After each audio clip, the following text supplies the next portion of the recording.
Tant que l'homme n'a pas réalisé la nature profonde de sa pensée, tant qu'il n'a pas réalisé le pouvoir de communication avec des plans supérieurs, tant qu'il n'a pas communiqué intelligemment avec l'origine de sa pensée, tant qu'il n'a pas connu la mécanique de sa pensée, il lui est impossible de comprendre ce que veut dire le mot esprit. Et s'il ne comprend pas la nature du mot esprit, s'il ne comprend pas l'essence de l'esprit, comment peut-il engendrer dans sa vie suffisamment de lumière pour comprendre sa vie et en estimer la valeur réelle, la valeur présente comme la valeur future? L'homme doit se détacher de ses conceptions psychologiques de l'intelligence s'il veut atteindre un jour ou l'autre une compréhension plus ou moins grande de la réalité de son propre esprit, de sa propre vie et de sa propre intelligence. L'esprit n'est pas seulement une conception philosophique, l'esprit est une réalité coordonnée aux activités de l'homme et qui engendre dans son intelligence une suffisance, c'est-à-dire un pouvoir de comprendre sa propre évolution, sa raison d'être et l'avenir qui se développe devant lui. L'esprit est une force intelligente. L'esprit est intelligence.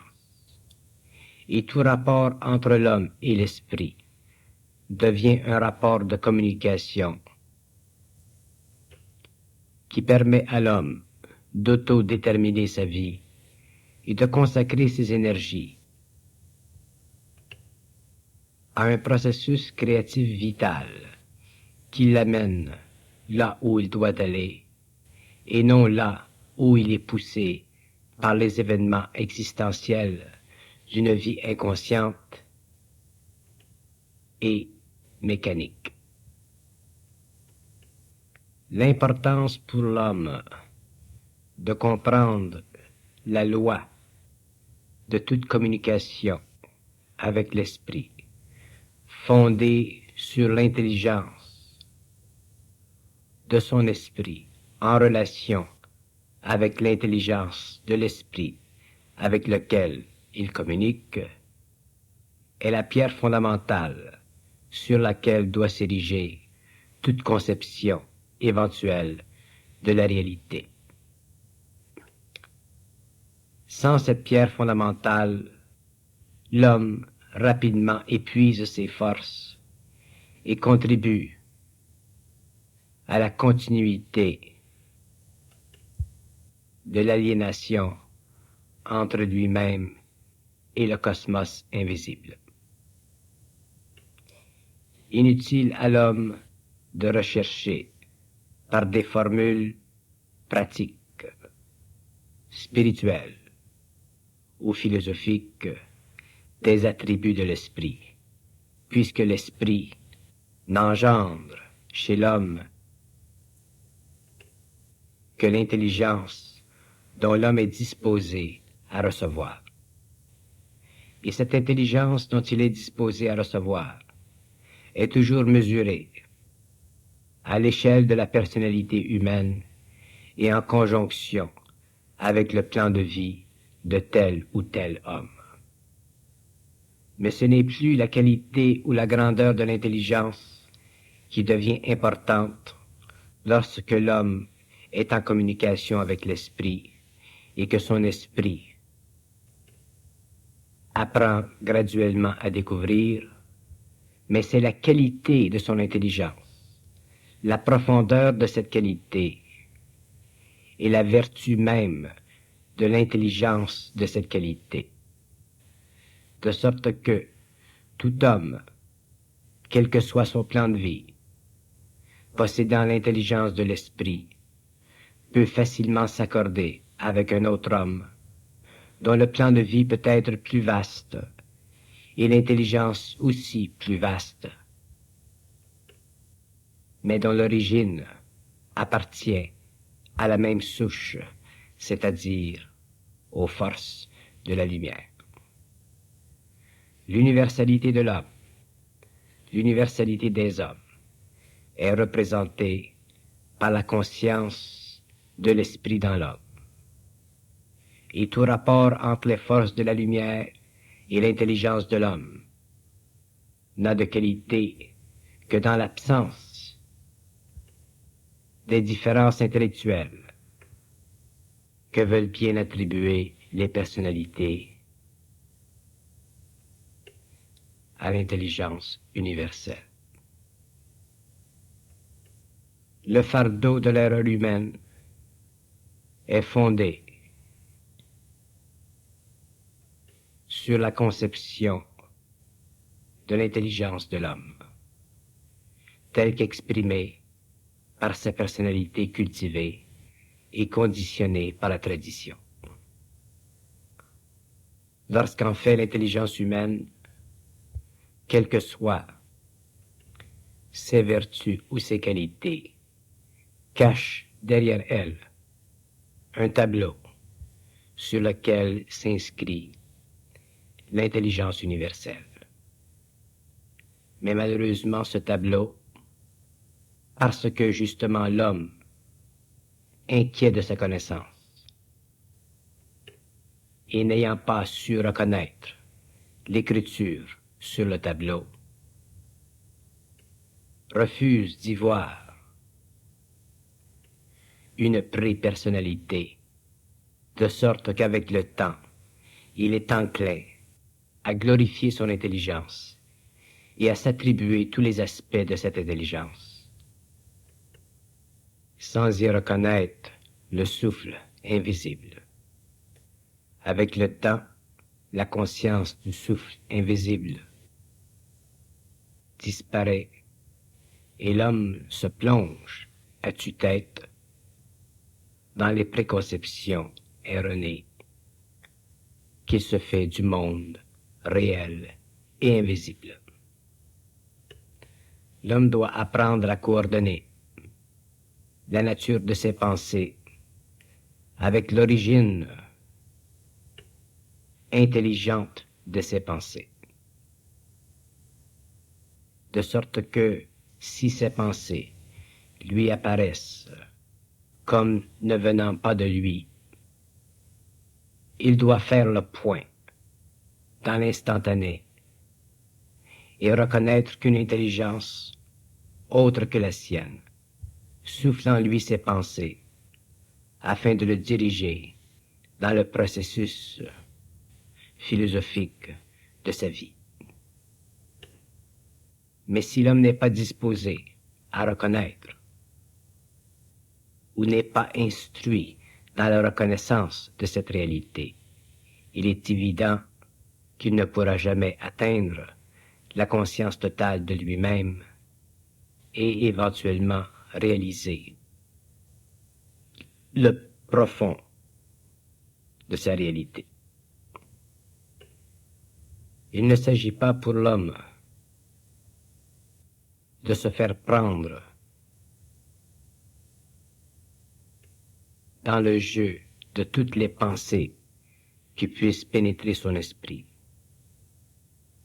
mais bien de réaliser que de ces pensées, certaines viennent d'une intelligence supérieure qui veille sur lui et le guide dans son évolution.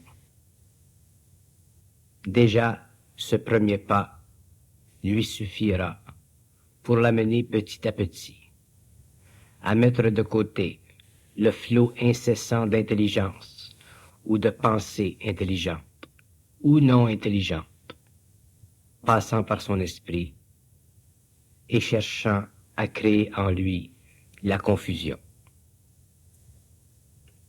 L'homme,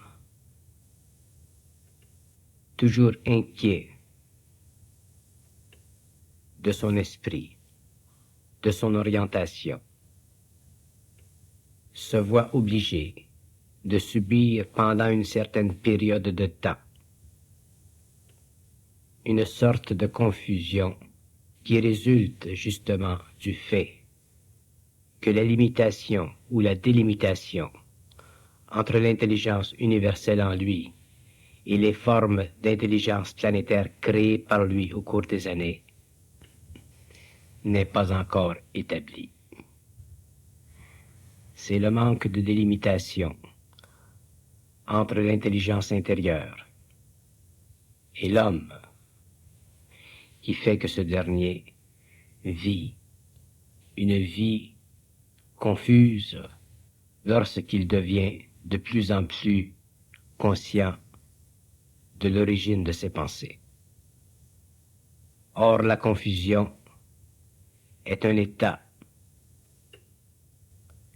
essentiel qui fait partie de l'étape de restructuration de son mental inférieur en vue du développement du mental supérieur en lui.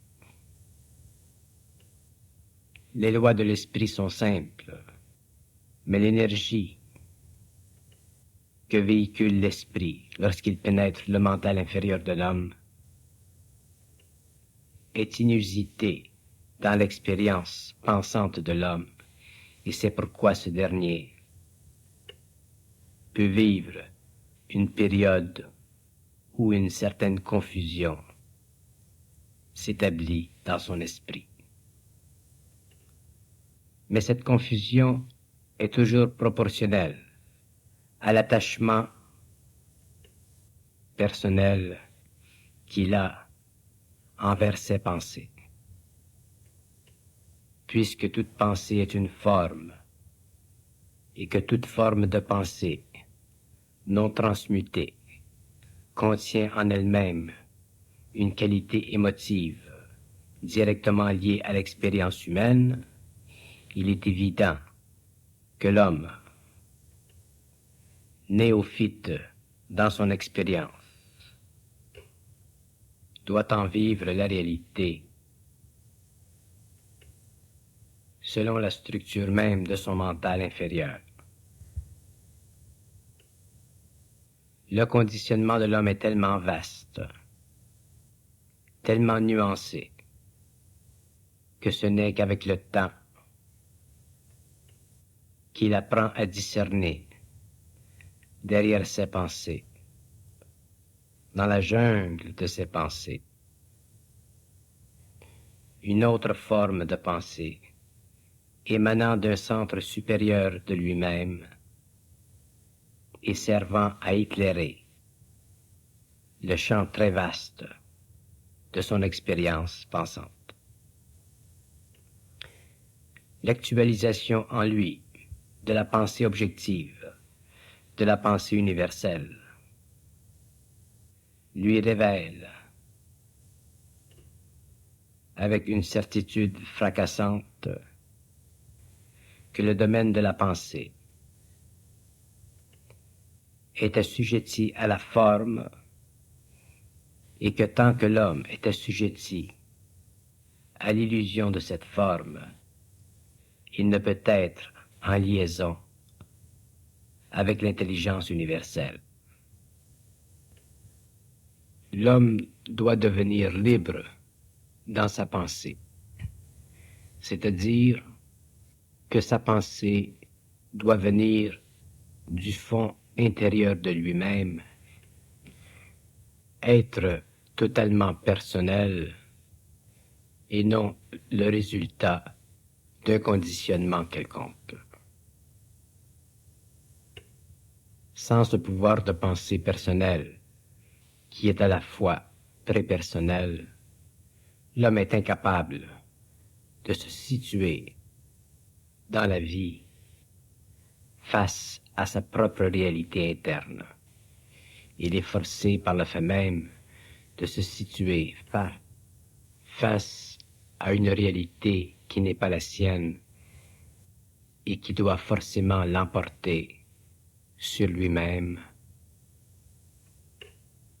car elle est créée de toutes pièces par l'inconscience collective de la société ou de la civilisation. Comment est-il possible à l'homme de se trouver, de se retrouver face à lui-même s'il n'est pas capable de saisir en lui-même le fil de plus en plus ténu de ses pensées les plus personnelles? C'est pourquoi la conscience supramentale, ou le contact de l'homme avec l'intelligence universelle, est la fondation même de la liberté individuelle de l'homme et le havre de sa liberté personnelle. Ce n'est pas l'universel dans l'homme qui crée la dissatisfaction, la culpabilité, l'erreur, la stupidité, mais l'intelligence de l'homme infirmée par des pensées, par des sentiments qui n'ont pas naissance dans le profond de lui-même, mais plutôt dans les couches conditionnées de son esprit. Il nous est difficile de comprendre, de saisir l'incroyable possibilité que nous avons de nous servir, de vivre en liaison avec l'intelligence supramentale qui cherche de tous les moyens à pénétrer notre conscience. Nous parcourons toute une vie sous un toit créé de toutes pièces par les opinions des autres, par les pensées des autres, et souvent cousu par les erreurs des autres, que nous sommes forcés à accepter parce que nous n'avons aucune alternative personnelle. Autrement dit, nous ne nous servons pas de notre intelligence interne ou supramentale. Et ce qui nous infirme dans l'usage de notre intelligence supramentale, c'est justement la crainte que nous avons de communiquer avec les plans. D'où prend son origine cette intelligence? Car il nous est dit, il nous est confirmé que toute communication à l'intérieur de nous-mêmes est soit infantile ou aliénée. Que certaines communications soient aliénées ou aliénantes, il y va de soi. Mais lorsque l'homme aura compris les lois de l'esprit, il lui sera facile de reconnaître les mécanismes de l'aliénation, de sorte que beaucoup de ceux qui souffrent de communication avec d'autres plans, qui retardent leur évolution et créent dans leur esprit la confusion, pourront être soulagés de leur mal. Mais l'aliénation de l'homme n'est pas courante chez les gens qui recherchent la connaissance, la sagesse philosophique ou la compréhension d'eux-mêmes. L'homme ne doit pas craindre l'infinité de son propre esprit.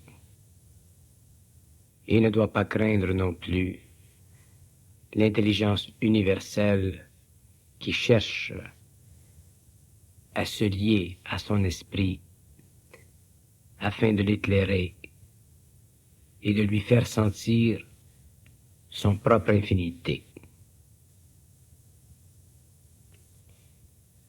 La science de la psychologie est une science relativement neuve, nouvelle. L'importance de cette science sera mise en évidence au fur et à mesure que l'homme découvrira le pouvoir de son esprit. Mais le pouvoir de son esprit sera toujours en relation avec les forces grandissantes de son intelligence. Et son intelligence grandira lorsque son esprit sera éclairé de plus en plus par l'esprit universel qui dirige l'évolution.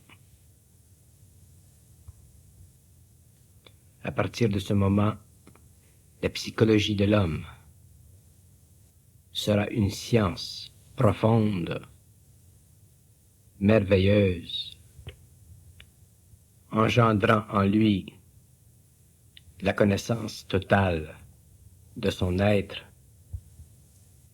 et la réalisation profonde de ses liens avec les plans invisibles qui dirigent l'évolution. L'homme ne peut plus continuer à œuvrer seul, prisonnier tel qu'il est de la matière, de l'espace et du temps. La parapsychologie ouvrira de plus en plus les portes de ce qui est aujourd'hui insondable, et la psychologie cherchera à intégrer dans ses études le mystère de l'homme,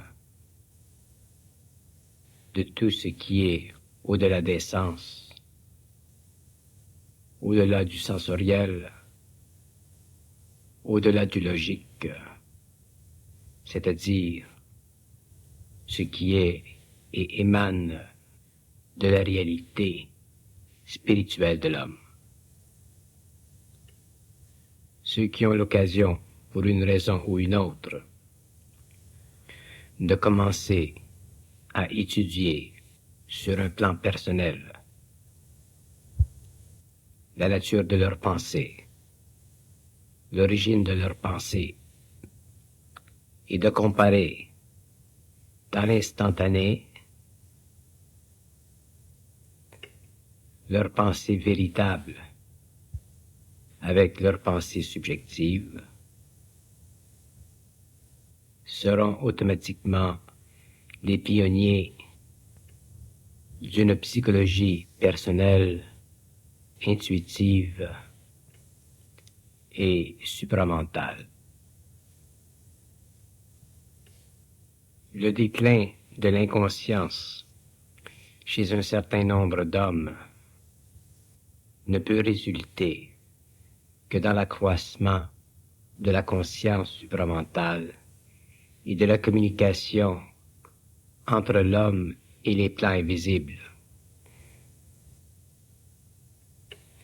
Ceci est inévitable, vu la réalité même de l'état d'esprit engendré par la liaison entre l'esprit de l'homme et la conscience supramentale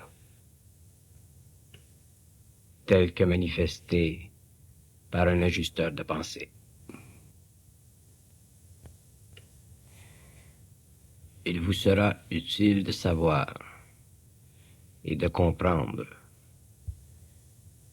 que toute contradiction qui surgit dans votre esprit concernant des paroles ou des idées émanant de la conscience supramentale provient de l'incapacité de l'intellect humain d'absorber les nuances de l'esprit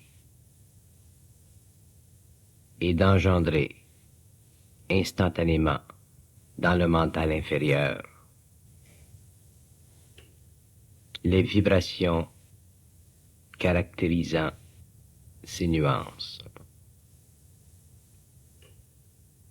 La parole, le mot, n'est pas seulement une forme, mais une énergie dans une forme.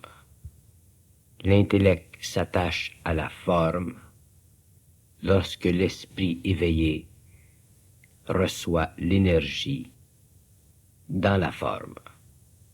Un esprit éveillé peut percevoir toutes les formes et les subtilités de l'énergie, et ainsi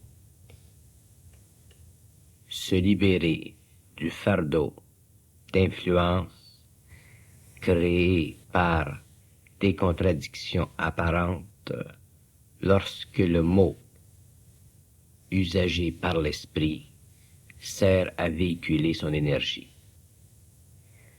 Tant que l'esprit de l'homme n'est pas éveillé, tant que la conscience n'est pas suffisante et que l'intellect règne,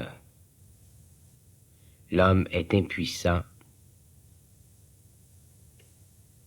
à séparer la réalité de l'impression vibratoire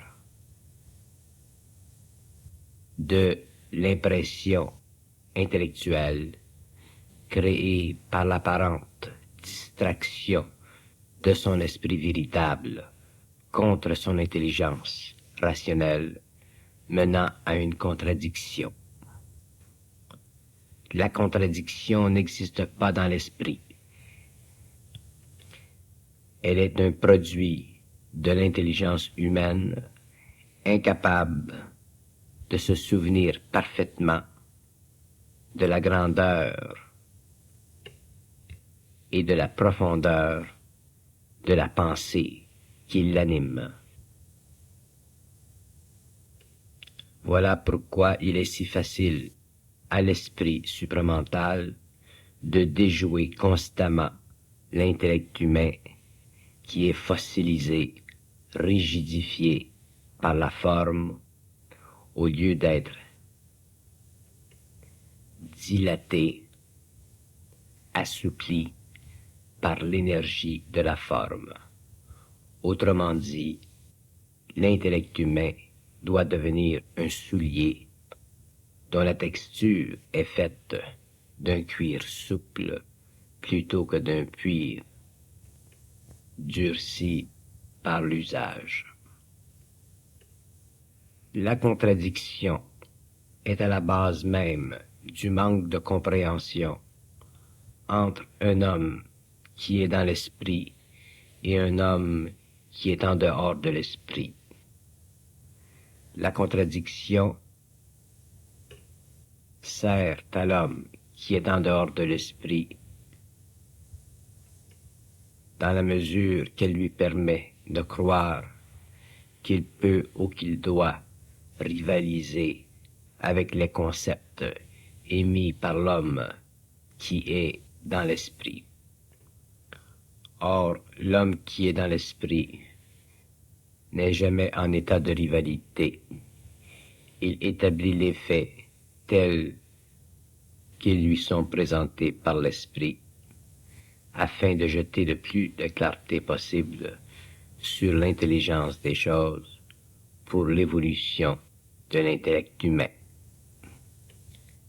Si l'intellect humain essaie de comprendre ce que veut transmettre l'esprit en se servant simplement des mots, de la forme des mots, à ce moment-là, il vivra un échec. Car l'esprit est dans l'énergie qui alimente la forme et non dans la forme, ainsi qu'il est dit dans la tradition. La lettre, c'est la lettre, mais l'esprit de la lettre, c'est l'esprit de la lettre. On peut changer la lettre, mais jamais l'esprit de la lettre. Par contre, l'intellect humain, qui essaie de sentir ce qui est dans la forme, ce qui est dit derrière ce qui est entendu, assouplira son intelligence de la forme et petit à petit en viendra à saisir ce qui voulait être dit plutôt que de saisir ce qu'il a voulu entendre. Il n'y a jamais de contradiction dans l'esprit, car l'esprit est universel. L'esprit est uni de par sa nature même, tandis que l'intellect est forcé, de par son comportement, à diviser, comparer, établir des catégories afin de diversifier ce qu'il croit être de la connaissance pour atteindre à un moment donné une sommation qui lui permet de croire qu'il règne en maître. C'est pourquoi l'intellect est orgueilleux devant l'esprit et se plaît de la contradiction qui semble émaner de l'esprit. Or, ne cherchez pas la contradiction dans l'esprit, mais cherchez la contradiction dans votre intelligence. Cherchez la faille dans votre intelligence, qui est à la base de la contradiction, et vous verrez que l'esprit est pur, que l'esprit est prépersonnel, que l'esprit est au-delà de l'intellect de l'homme, et qu'il sert à éclairer, à jeter de la clarté sur la disposition de l'intelligence humaine. Ainsi vous serez heureux d'entendre les propos de l'esprit, car ce dernier deviendra pour vous une ressource constante et permanente de compréhension et de réel entendement. Comme l'intellect humain vise à se glorifier, la recherche de la contradiction pour lui est semblable un peu à la chasse que mène un homme contre le gibier. Armé d'un outil fait à la grandeur de son intelligence, il tue une proie faite à la grandeur de la vie et croit qu'il a eu suprématie sur la vie.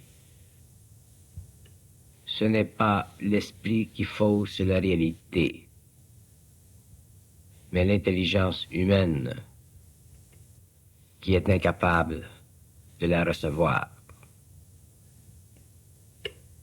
Ainsi accuse-t-on l'esprit lorsqu'en fait nous devrions nous accuser nous-mêmes. Mais l'homme préfère toujours donner raison à son intellect, à sa logique, car il ne connaît pas les lois de l'esprit et ne sait pas communiquer avec l'esprit, de sorte que il n'a aucune idée de la façon dont s'engendre l'esprit dans son intelligence. Si vous êtes attentif à l'esprit en vous, vous ne chercherez pas et ne verrez pas de contradiction car votre intellect sera temporairement mis de côté afin de laisser pénétrer la lumière qui est esprit. Mais si vous cherchez la contradiction dans l'esprit,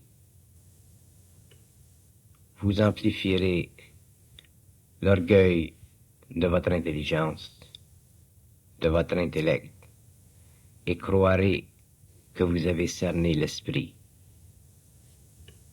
Ainsi vous retarderez l'avancement de votre intelligence vers le supramental et vous fermerez une porte précieuse vers la connaissance intuitive et le savoir universel. Si l'esprit vous refuse une information à un moment donné de votre vie, ce n'est pas parce que cette information n'est pas connue de l'esprit, mais parce que l'esprit doit vous protéger d'une trop grande lumière afin que votre intellect puisse s'habituer et vos émotions ne pas être perturbées par une trop grande révélation de l'esprit que vous considérez intellectuellement comme étant d'importance ou intéressante, mais dont l'esprit, de par sa sagesse, connaît les dangers. L'intellect humain est comme un enfant. Il veut savoir aujourd'hui ce qu'il ne doit connaître que demain. Et lorsqu'on lui refuse ce qu'il doit connaître demain,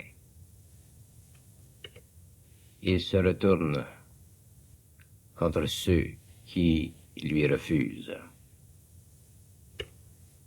Mais demain, il s'aperçoit que ceux qui lui ont refusé hier avaient raison.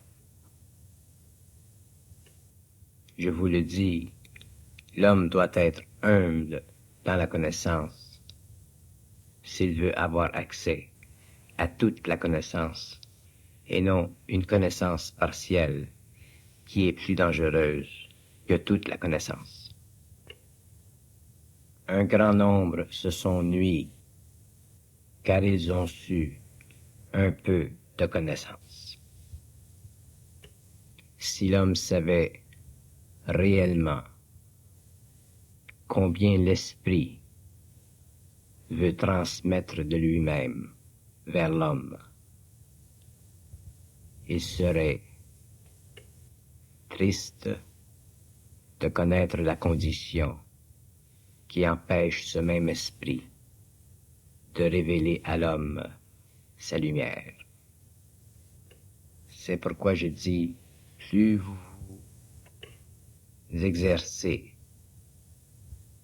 à communiquer avec l'esprit, plus l'esprit entre en vous.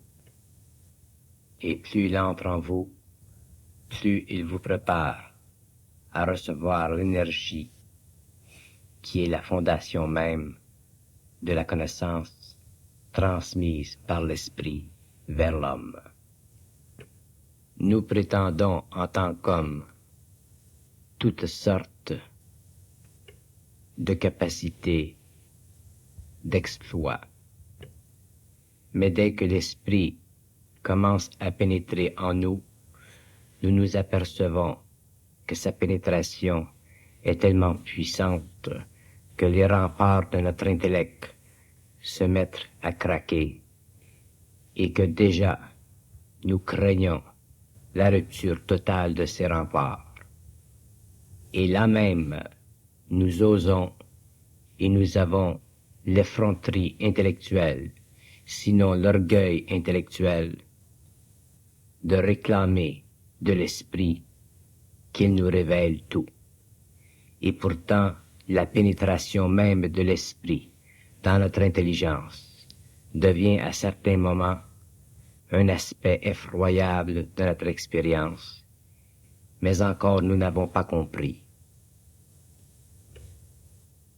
C'est pourquoi j'avertis tous ceux qui entrent en communication avec le supramental